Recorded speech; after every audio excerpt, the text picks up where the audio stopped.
All Together Now, starring Ollie Carvalho. It's a story of a girl and her mother who are homeless, who are living in a bus. Yeah, where their buses are parked, government buses are parked. They are living in that. At the same time, they are what I'll say, collecting some money to buy some place for them, and they have a dog named Bobby. It's a story about that girl. Let's talk about the movie. इस movie में जो एक feel good आपको moment लगता है, या फिर आपको कोई मूवीज देखने के बाद में आपको लगता है कि हाँ, it's a good movie, it's a nice movie to watch and it's a feel good movie, overall feel good movie, that's this movie. इसके पहले अर्लियर ईयर्स में आई हुई instant family on the social issue of foster kids, मतलब जो अनाथ बच्चे वगैरह रहते हैं उनके रिलेटेड वो मूवी थी इंस्टेंट फैमिली, स्टारिंग मार्क वेलेबर. उसमें मार्क वेलेबर ने मेन रोल प्ले किया था. उसकी पूरी की पूरी प्रोसेस और किस तरह से उनकी मेंटालिटी रह सकती है, और जो लोग मतलब ब्लड से कनेक्टेड नहीं है, ऐसे कुछ लोग एक ग्रुप बना के अच्छी फैमिली लाइफ जी सकते हैं, and including all the kids and everything. That was movie about that. It was a fantastic movie, Instant Family. Same feel good on this issue of homelessness. मतलब इतने सारे लोग होमलेस हैं. स्टेट्स का जो मतलब मेन उनका प्लॉट रहता है, यूनाइटेड स्टेट्स का जो प्लॉट रहता है, वहां पे जो मूवी शूट की जाती है उसी के प्लॉट कह रहा हूँ.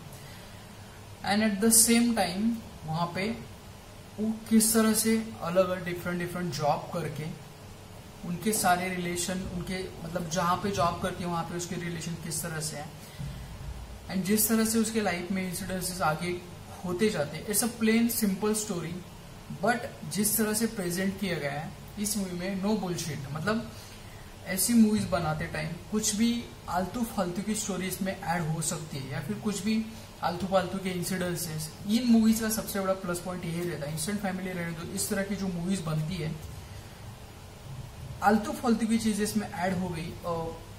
अभी रिसेंटली नेटफ्लिक्स की आई और एक डांस के ऊपर थी, बीट अप और स्टेप अप समथिंग थी, मैं नाम भूल गया. सो उसमें भी यही था कि फालतू की नौटंकी उसमें नहीं रहती है. जस्ट जो कुछ है उसके दो साइड्स रहेंगे, तो पॉजिटिव साइड रहेगी या फिर निगेटिव साइड रहेगी. जो अभी इसमें स्टोरी दिखाई गई है इस होमलेस गर्ल की, वो किस तरह से अपनी लाइफ में आए हुए प्रॉब्लम्स को टैकल करती है, रिलेशनशिप्स को टैकल करती है, बिल्टअप करती है. एट द सेम टाइम हम ह्यूमंस की टेंडेंसी रहती है कि हम कुछ ओवर एक्सपेक्ट करने लगते हैं, अननेसेसरी एक्सपेक्ट करने लगते हैं, और उसी एक्सपेक्टेशंस की वजह से उस मूवी का पूरा कबाड़ा हो जाता है. मोस्ट ऑफ द मूवीज के साथ ये हो जाता है. बट एक अच्छी मूवी की क्वालिटी यही होती है कि इन सारे के सारे इश्यूज को टैकल करते टाइम वो मूवी उसमें ऐसे इंसिडेंसेस, ऐसे इश्यूज आने नहीं देती है, and that's the plus point of this movie.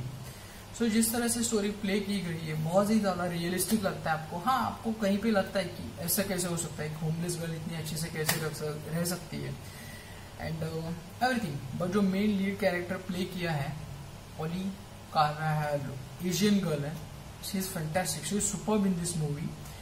मतलब जो इमोशंस का डिपिक्शन है, जो एम्बियंट है, या नॉक्चर्नल एनिमल्स का जो एम्बियंट है वो extremely dark and sorry for that जो एम्बियंट है नॉक्चर्नल एनिमल्स का वो extremely dark, at the same time extremely या डार्क ही बोलूंगा, डार्क था. एट द सेम टाइम इसका जो एम्बियंट है extremely light, extremely smooth and extremely pleasing है. एम्बियंट मूवी का जो एम्बियंट रहता है, एंड किस तरह से उसके मदर के साथ जो इंसिडेंस होता है, उसका जो सामान रहता है, एक ही बैग में उसका पूरा वर्ल्ड है, वो किस तरह से जो मेन उसका जो बॉबी बोल के जो एक डॉगी रहता है, चिहुआहुआ डॉगी है उसको किस तरह से डिसीज होता है, क्या डिसीज होता है, और किस तरह से उसको ट्रीट करने के लिए वो फंड रेज किस तरह से करती है. एक मतलब पूरा इंफ्रास्ट्रक्चर उसमें दिखाया गया है. इंस्टेंट फैमिली में भी यही था, फोस्टर किड्स के बारे में, किस तरह से स्टेट्स में का जहाँ पे इंफ्रास्ट्रक्चर उन लोगों ने बनाया उसके बारे में एक ब्रीफ इंफॉर्मेशन आपको मिल जाती है। सेम इसमें भी एक इंफ्रास्ट्रक्चर के बारे में आपको ब्रीफ इंफॉर्मेशन देने का काम है मूवी करके, टू द ग्राउंड रह के। अननेसेसरी कुछ भी फालतू की चीजें लोगों को देखना है इसलिए अननेसेसरी चीजें डालना, ऐसा कुछ नहीं है। सिंपल एंड क्लीन है, at the same time story बहुत सॉलिड है। एंड एक लास्ट फाइनल एक्ट है इस मूवी में जहां पे वो लोग सारे बच्चे उसके मतलब डॉगी के हेल्थ के लिए जो फंड रेज करते हैं, ऑन फंड रेज करते time accidentally over the top fund raise हो जाता है। उसका भी रीजन एंडिंग में दिखाया है क्यों ऐसा, रिलेशनशिप्स के बारे में वो बात करता है। मतलब एक जो पूरा का पूरा कल्चर है, हेल्पिंग कल्चर रहने दो या फिर केयरिंग कल्चर बोल सकते हैं, या फिर आजू बाजू के सराउंडिंग के लोगों के साथ कनेक्ट होने का जो कल्चर है इसमें जो दिखाया गया है, that's a plus point. And ambient of this movie is a plus point. It's a must watch movie for everyone. If you are looking for something refreshing, if you are looking for something feel good movie, it's surely watch for you. And yeah, it's a good movie. It's one of the finest movie of 2020. Do watch it, and if you have seen it then please comment करके मुझे comment box में बताना जो मैंने points बोले movie के बारे में या फिर जो कुछ मुझे चीजें लगती है उसके बारे में। If you also think the same way, please comment करके बताना। If you don't think also, let me know what you think about this movie. Peace.